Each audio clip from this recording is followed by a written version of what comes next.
Hey y'all, welcome back as we continue our journey through the book of Joshua. And today brings us to chapter 19, where we see the land allotment continue.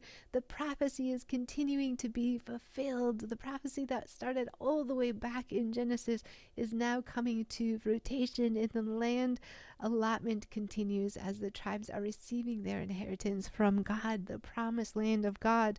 With the 6 tribes that are left to claim their inheritance: Simeon, Zebulun, Issachar, Asher, Naphtali, and Dan. The 21 men from the previous chapter who went out and did the work, the procrastinators who finally got up and got going, they did the work that God directed them to, and they got the land. They are about to get their inheritance. They did what God asked, and they went back, and now they're going to experience the results of that active faith that they stepped into. In verse 1 of chapter 19, the second allotment of land went to the clans of the tribe of Simeon. Their homeland was surrounded by Judah's territory. Simeon's homeland included Beer-sheba, Sheba, Maladah, Hazar Shual, Bala, Ezem, Eltalal, Bethuel, Hormah, Ziklag, Beth Markaboth, Hazar Susa, Beth Lebatho, Sharuhen, 13 towns with their surrounding villages. It also included Ain, Rimmon, Ether, and Ashan, 4 towns with their villages, including all the surrounding villages as far south as Baalath Be'er, also known as Ramah of the Negev. This was the homeland allocated to the clans of the tribe of Simeon. Their allocation of land came from part of what had been given to Judah, because Judah's territory was too large for them. So the tribe of Simeon received an allocation within the territory of Judah. Judah ended up sharing their inheritance with Simeon. The children of Joseph whined and complained because they wanted more territory, but didn't want to have to do the work and fight the battles to claim the land in faith. The people of Judah, however, they worked and claimed the land, and they gave their extra to Simeon. And this is a beautiful picture of what the capital C church family is supposed to look like. We give, God pours out. When we are faithful to Him, He pours out His blessings so that we can use it to glorify His kingdom. And we do that by giving to the other fellow people in our community, in our churches, where we live. We help the people around us with what God has given us. We steward His resources well. They are all His resources. We are to steward everything we have for God's great glory. And then we'll continue in verse 10. The third allotment of land went to the clans of the tribe of Zebulun. The border of Zebulun's homeland started at Sarid. From there it went west, going past Maralah, touching Dabasheth, and proceeding to the brook east of Jokneam. In the other direction, the boundary went east from Sarid to the border of Kisloth Tabar, and from there to Debarath and up to Japhiah. And then it continued east to Gath Hephar, Eth Kazin, and Rimmon, and turned toward Neah. The northern boundary of Zebulun passed Hanathon and ended at the valley of Iphta-El.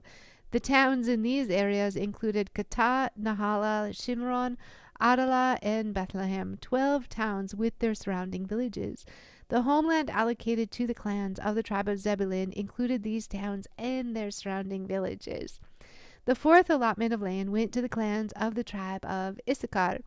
Its boundaries included the following towns: Jezreel, Kesulath, Shanum, Hepharim, Shion, Anaharath, Rabith, Kishion, Abaz, Rameth, En Ganim, and Harah, and Beth Pazaz. The boundary also touched Tabor, Jahazuma, and Beth Shemesh, ending at the Jordan River, 16 towns with their surrounding villages. The homeland allocated to the clans of the tribe of Issachar included these towns and their surrounding villages. The land given to Asher is the fifth allotment of land, and its boundaries included these towns: Helkath, Hali, Beten, Akshath, Amalek, Amad, and Mishal. The boundary of the west touched Carmel and Shihor-Ibniath. Then it turned east toward Beth Dagon and ran as far as Zebulun in the valley of Iphta-El, going north to Beth Emek and Neiel. It then continued north to Gibeul, Abdon, Rahab, Haman, Cana, and as far as the greater Sidon. Then the boundary turned toward Ramah and the fortress of Tyre, where it turned toward Hosa and came to the Mediterranean Sea. The territory also included Mahabel, Ixib, Umma, Aphek, and Rahab, 22 towns and their surrounding villages. The homeland allocated to the clans of the tribe of Asher included these towns and their surrounding villages. The sixth allotment of land went to the clans of the tribe of Naphtali. Its boundary ran from Halef, from the oak of Zananim, and extended across to Abami Nekeb, Jebneel, and as far as Lakum, ending at the end of the Jordan River. The western boundary ran past Aznath Tabor, then Hekuk, and touched the border of Zebulun in the south, the border of Asher on the west, and the Jordan River on the east. The fortified towns included in this territory were Ziddim, Zer, Hamath, Rakath, Kinnereth, Adamah, Ramah, Hazor, Kadesh, Edrei, and En-Hazor, Euron, Migdal El, Harem, Bethanath, and Beth Shemesh, 19 towns with their surrounding villages. The homeland allocated to the clan of the tribe of Naphtali included these towns and their surrounding villages. The seventh allotment of land went to the clans of the tribe of Dan. The land allocated as their homeland included the following towns: Zorah, Eshtaol, Ish-Sheresh, Sha'alaban, Ajiah, Athla, Alon, Timnah, Ekron, Eltelek, Gibbethon, Baalath, Jehud, Bene Berek, Gath Rimmon, Me Jarkon, Rakan, and the territory across from Joppa. But the tribe of Dan had trouble taking possession of their land, so they attacked the town of Laish. They captured it, slaughtered its people, and settled there. They renamed the town Dan after their ancestor. The homeland allocated to the clans of the tribe of Dan included these towns and their surrounding villages. After all the land was divided among the tribes, the Israelites gave a piece of the land to Joshua as his allocation, for the Lord had said he could have any town he wanted. He chose Timnath-Serah in the hill country of Ephraim. He rebuilt the town and lived there. These are the territories that Eleazar the priest, Joshua son of Nun, and the tribal leaders allocated as grants of land to the tribes of Israel by casting sacred lots in the presence of the Lord at the entrance of the tabernacle at Shiloh. So the division of the land was completed. The prophecy comes to fulfillment, and it is so amazing and glorious and wonderful. Zebulun, Issachar, Asher, and Naphtali, they were assigned areas north of Manasseh. The tribe that was last to receive his territory was the tribe of Dan, who faced struggles claiming his fullness in the land of their inheritance. Being the great leader that he was, Joshua waited until the end, until all the land was distributed, and then he claimed his own inheritance. He was allowed to pick any city he wanted. The Lord gave him the city of Timnath-Serah, which was a mountainous region in the land, and he chose that city, and God said, "It is yours." God honors our faithfulness. Prophecy was fulfilled in this. It was fulfilled, and the land is theirs. And I know it's a lot of names and cities and boundaries, but it is prophecy fulfilled. And we have to remember that this is a detailed record of fulfillment of prophecy. God led them to victory, and in active faith they claimed their inheritance. God directed them to remove all the evil from the land. That was the direction. But as we are seeing in these texts, they are still leaving evil in the land. They are not completely clearing the land. And this is going to create continual tensions within the land. God promised them. And we're going to read about that continually as we continue through the scriptures. And we still see those same tensions today. We still see the wars. We still see the struggle. We still see the contention. When we don't do what God asks us to do, we miss the fullness of the blessing that God wants to give us, that he wants to bring us to. Like Dan, our salvation is secure, but our sin nature is a constant battle. We need to stay diligent. We need to stay aware, and we need to stay humble before the Lord.